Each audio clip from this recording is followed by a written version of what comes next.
know that feeling you're scrolling, trying to get informed, but it's just noise, information overload.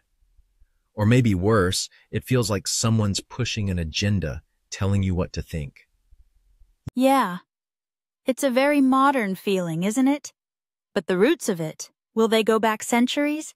Exactly. And that's what we're getting into today. We're doing a deep dive into the kind of surprising history of public opinion, where it came from, how it started, and then how it really fundamentally changed. Right. And our main guide here is a really foundational text you're going to have. Habermas is the structural transformation of the public sphere. Which sounds academic maybe, but it's much more than that. Oh, absolutely. It's this incredible historical, sociological look that weaves together economics, law, politics, social history, all to map out the journey of this thing called the public sphere. You know, the space where public opinion gets formed. So the big question we're tackling is, what did it actually mean back then for the state for authority to be publicly monitored through informed and critical discourse by the people? Yeah. How did that space for actual critical discussion even emerge? How did it change over time? And what does that whole evolution tell us about trying to be, genuinely well-informed today?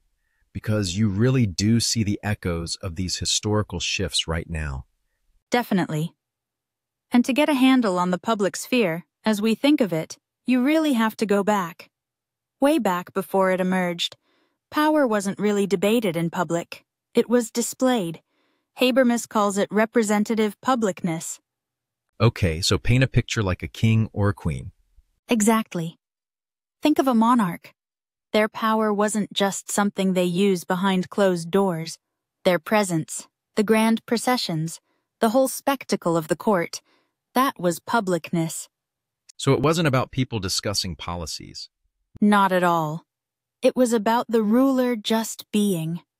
The book even mentions this secret at the inner core of publicity, like Mass being read in Latin. Right?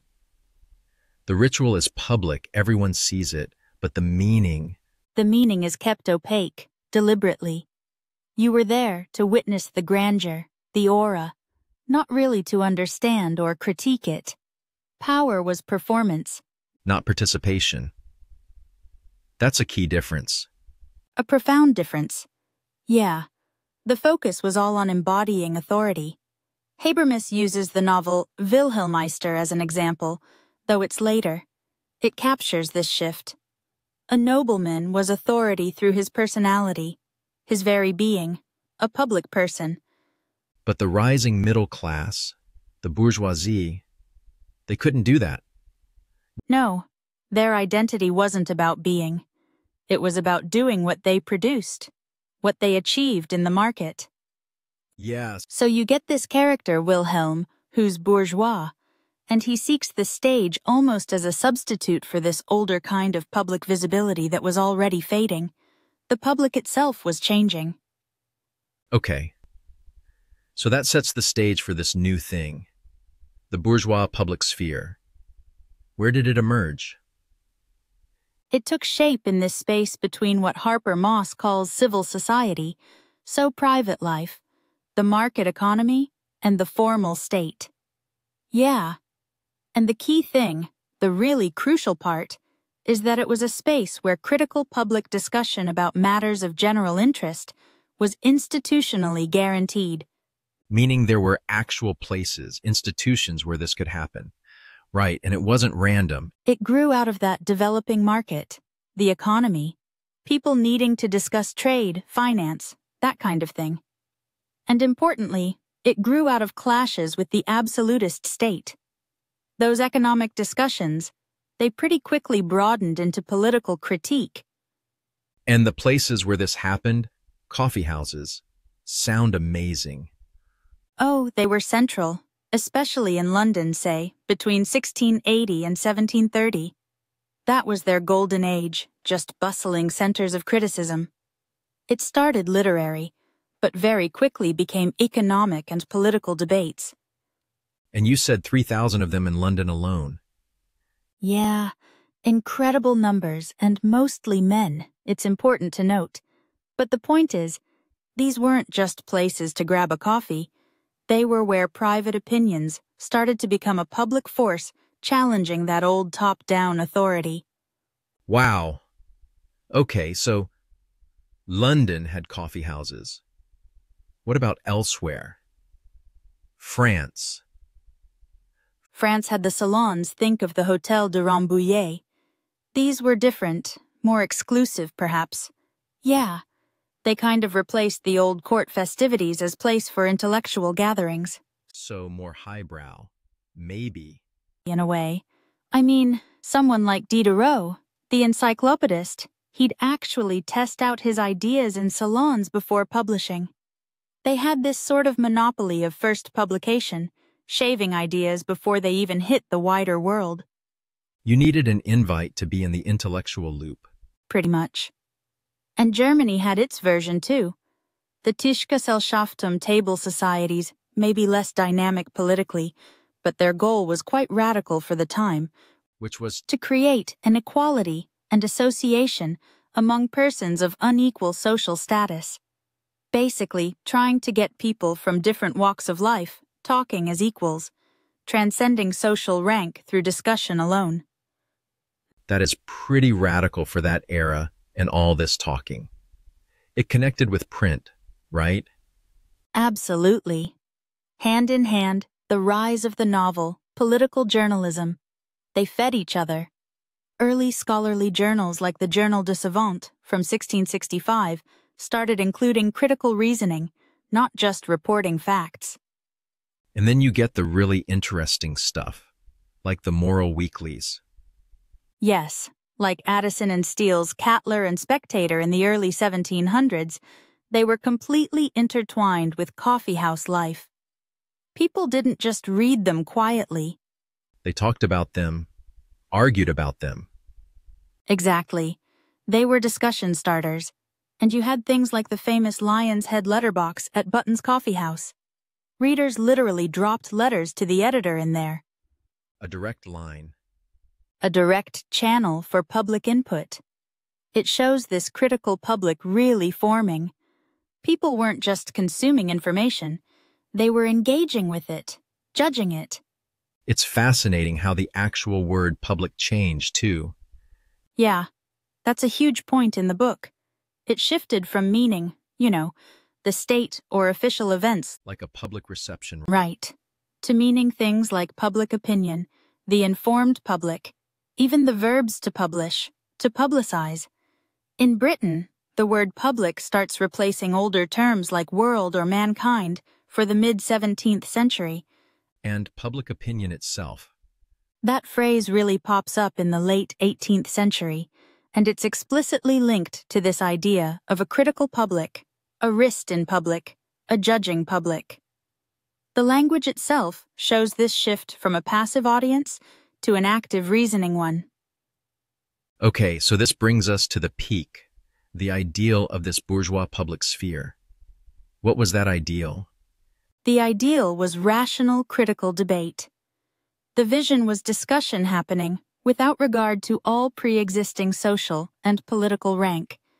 Everyone's supposedly equal in the discussion. Governed by reason. Yes, in accord with universal rules. The goal was to let the power of the better argument went out, leading to what Habermas calls, maybe a bit wryly, a morally pretentious rationality. This high-minded focus on finding what's truly just and right through logic. And Kant was big on this. Huge. Kant championed the public use of one's reason. He said it was essential for enlightenment, that it must always be free. He basically called on everyone to be a kind of publicist, a scholar speaking to his public, the world. The core belief was that open, rational talk would lead to truth. But where did people learn to be rational like that? It wasn't just happening in coffee houses, right? No, and this is a really fascinating insight from Habermas. He argues it was nurtured in the intimate sphere, specifically the private world of the patriarchal family. The family home. How? Through things like reading, especially the new psychological novels. Think of Richardson's Pamela, which was a massive hit, and writing personal letters. These activities cultivated inwardness, subjectivity, self-reflection, empathy. So private reflection prepared you for public debate. Exactly. This new sense of self, this subjectivity born in private, then attained clarity about itself, as the book says, through engaging in that rational, critical public debate, which explains why things like book clubs and subscription libraries just exploded. Then, people were hungry for this stuff. And this intellectual energy. It had real political consequences. Absolutely. We mentioned the coffee house as being seen as seedbeds of political unrest very early on. And then, crucially, in Britain, censorship ended with the lapse of the Licensing Act in 1695. That gave the press freedoms unmatched elsewhere in Europe. So newspapers could really start pushing boundaries. They could. And things like parliamentary debates, which used to be secret, gradually became public knowledge. Then you get the letters of Junius in the 1760s and 70s, anonymous sharp critiques of the government published widely. It showed the press could really hold power accountable. So connecting the dots here, it's a massive shift. Monumental. From rulers just showing power to an informed public, actually monitoring power through open critical discussion. Even in the 1730s, someone like Bolingbroke talks about public spirit. He argued if all men cannot reason, all men can feel. Implying a kind of collective intuition. Yeah, a sense of the people that could and maybe should guide political opposition. It wasn't just cold logic. It was about a shared moral sense, influence, and governance. There was a catch, wasn't there, this ideal of equality and debate? There was a huge catch, a fundamental contradiction, really. Despite all the talk of equality and liberty and the rights of man, this public sphere was in practice mostly restricted. To whom? Largely to property and educated men, the working class. The property lasts. They were mostly excluded.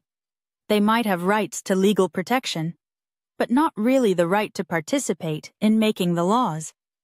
Which is where someone like Marx comes in later. Precisely, Marx critiqued this whole setup, calling public opinion in this context false consciousness. He saw it as basically a mask for bourgeois class interests, making their specific concerns seem like universal truths. The ideal was there, but the reality was limited by social and economic structures. Okay, so that ideal, even with its flaws, didn't last forever. Things started to change, transform, decline even. Right? This leads us into the next major phase, the transformation and, Habermas argues, the decline of that specific type of public sphere, especially with the rise of mass media. What drove the change? Well, as capitalism developed, society got more complex. The public sphere expanded, polling in broader groups beyond just the bourgeoisie. But paradoxically, this led to what Habermas calls a consequent intertwining of state and society. The lines blurred, and that marked the end of the liberal public sphere as it had first existed. So what replaced it? We moved towards social welfare state democracies. In these systems, public opinion still mattered. It was taken into account, but the way it mattered changed. It wasn't primarily formed through open rational debate anymore. Instead, you get the rise of new techniques, public opinion, research, polling, basically publicity, public relations work, the media itself. Press and broadcast started to function differently. How so? They became, as the source puts it, less as organs of public information and debate than his technologies for managing consensus and promoting consumer culture. A huge shift from fostering debate to managing opinion. Managing consensus? That sounds like manufacturing opinion. Exactly. Manufactured publicity. The book tracks this through things like the penny press, starting in the 1830s, newspapers suddenly reaching massive audiences, 200,000 copies. But the content change. Yeah, it provided more psychological facilitation, as Habermas terms it, less about demanding political thought, maybe more about comfort, familiarity, entertainment. And then later, late 19th century, you get yellow journalism. Sensationalism, conics. Right? Heavy focus on cartoons, pictures, human interest stories, often deliberately depoliticizing the news to sell more papers to a wider, perhaps less politically engaged audience. The media's role shifted from informing citizens to, well, attracting consumers. And advertising play a role in this too. A massive role. It went from just selling products to sophisticated opinion management, creating news, events, PR stunts, exploiting themes. Everyone responds to romance, religion, money, children, health, and animals. The goal wasn't just selling soap anymore.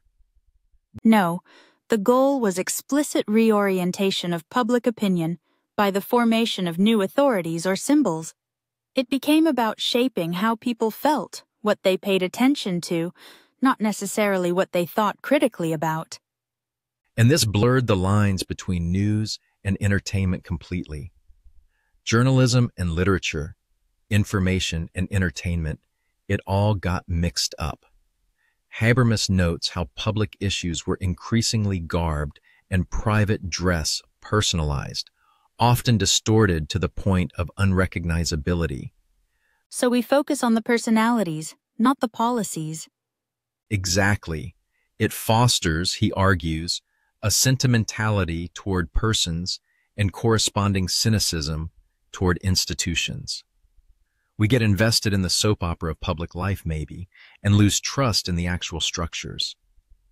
And what happened to that intimate sphere, the private world, that supposedly fostered critical thinking? That got turned inside out, too.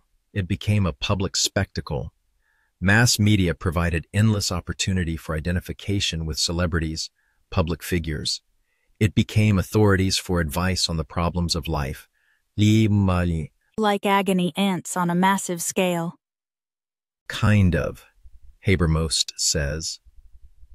The media basically stripped the literary husks from bourgeois self-interpretation, took those deep private reflections, and commercialized them for mass consumption. Authenticity itself became a product. Thinkers at the time must have noticed this happening. Oh, they did. Liberals like John Stuart Mill, Alexis de Tocqueville, they saw this transformation and were deeply concerned. They talk about the tyranny of public opinion, the yoke of public opinion. Seeing it as replacing the old power of kings? Yeah, but with something maybe just as arbitrary, the power of the uninformed masses, or what they perceived as such. Mill worried that public opinion now rules the world, but it was the opinion of masses whose thinking was essentially done for them through the newspapers. He wasn't exactly thrilled about that, not at all. He actually argued for important political questions to be decided by a smaller group, specially educated for this task, not by an uninformed multitude. You can really hear the anxiety about the loss of informed, rational debate. This sounds like the distinction C.W. Mills made later between a public and a mass.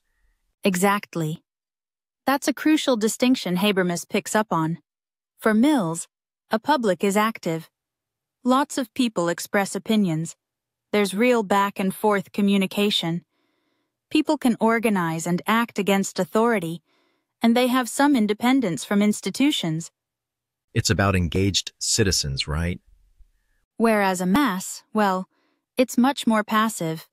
Yeah, far fewer people express opinions than receive them. Communication is mostly one way. It's hard to answer back. Action is controlled by authorities, and institutions penetrate the mass, shaping its views.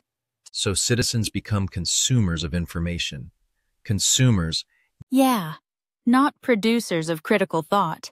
It's a stark contrast, and this shift showed up in people's habits. Habermas argues. Yes, things like serious book reading declined. Personal letter writing, that key tool for self-reflection, largely vanished. It got replaced by, edited letters to the editor in papers or on radio, TV, call-in shows, advice columns. So the public itself fragmented. Yes, he says, it split apart into minorities of specialists who put their reason to use non-publicly, experts talking to experts, and the great mass of consumers whose receptiveness is public but uncritical. It lost that specific form of communication that defined the earlier public sphere. Even in politics, like in parliaments. Even there, parliamentary debate became less about convincing fellow delegates through reason and more about performing for the audience, outside for the voters. It took on a plebiscitary character, playing to the crowd, seeking popular approval rather than engaging in deep deliberation. Wow, so tracing that whole arc, it's quite a journey from royal spectacle, Where power was just displayed. 3 of those buzzing coffee houses and salons where critical opinion was actually born, fostered by reading discussion. Right? The ideal of rational, critical debate, the power of the better argument, To its transformation and maybe fragmentation in the age of mass media and opinion management. It really gives you a powerful historical lens on our own times. It really does this deep dive into Habermas. It shows this profound shift in how we even understand public opinion, let alone how we engage with it. And it leaves us with a pretty pointed question, doesn't it? Especially today. I think so, yeah. In a world where opinion can feel so manufactured, where non-public opinion, as Habermas might call it, is shaped by marketing, by algorithms. What does that mean for us? For you listening, As learners, as critical thinkers, what's our responsibility? How do we find or create spaces for that genuine, rational, critical debate, whether it's online or face-to-face? how do we make sure publicity, making things public, leads to real understanding, not just manipulation? How do we get closer to that old ideal veritas non auctoritas, facit legem? Truth, not just authority, makes the law. Definitely something to think about next time you're scrolling through the news or engaging in a debate.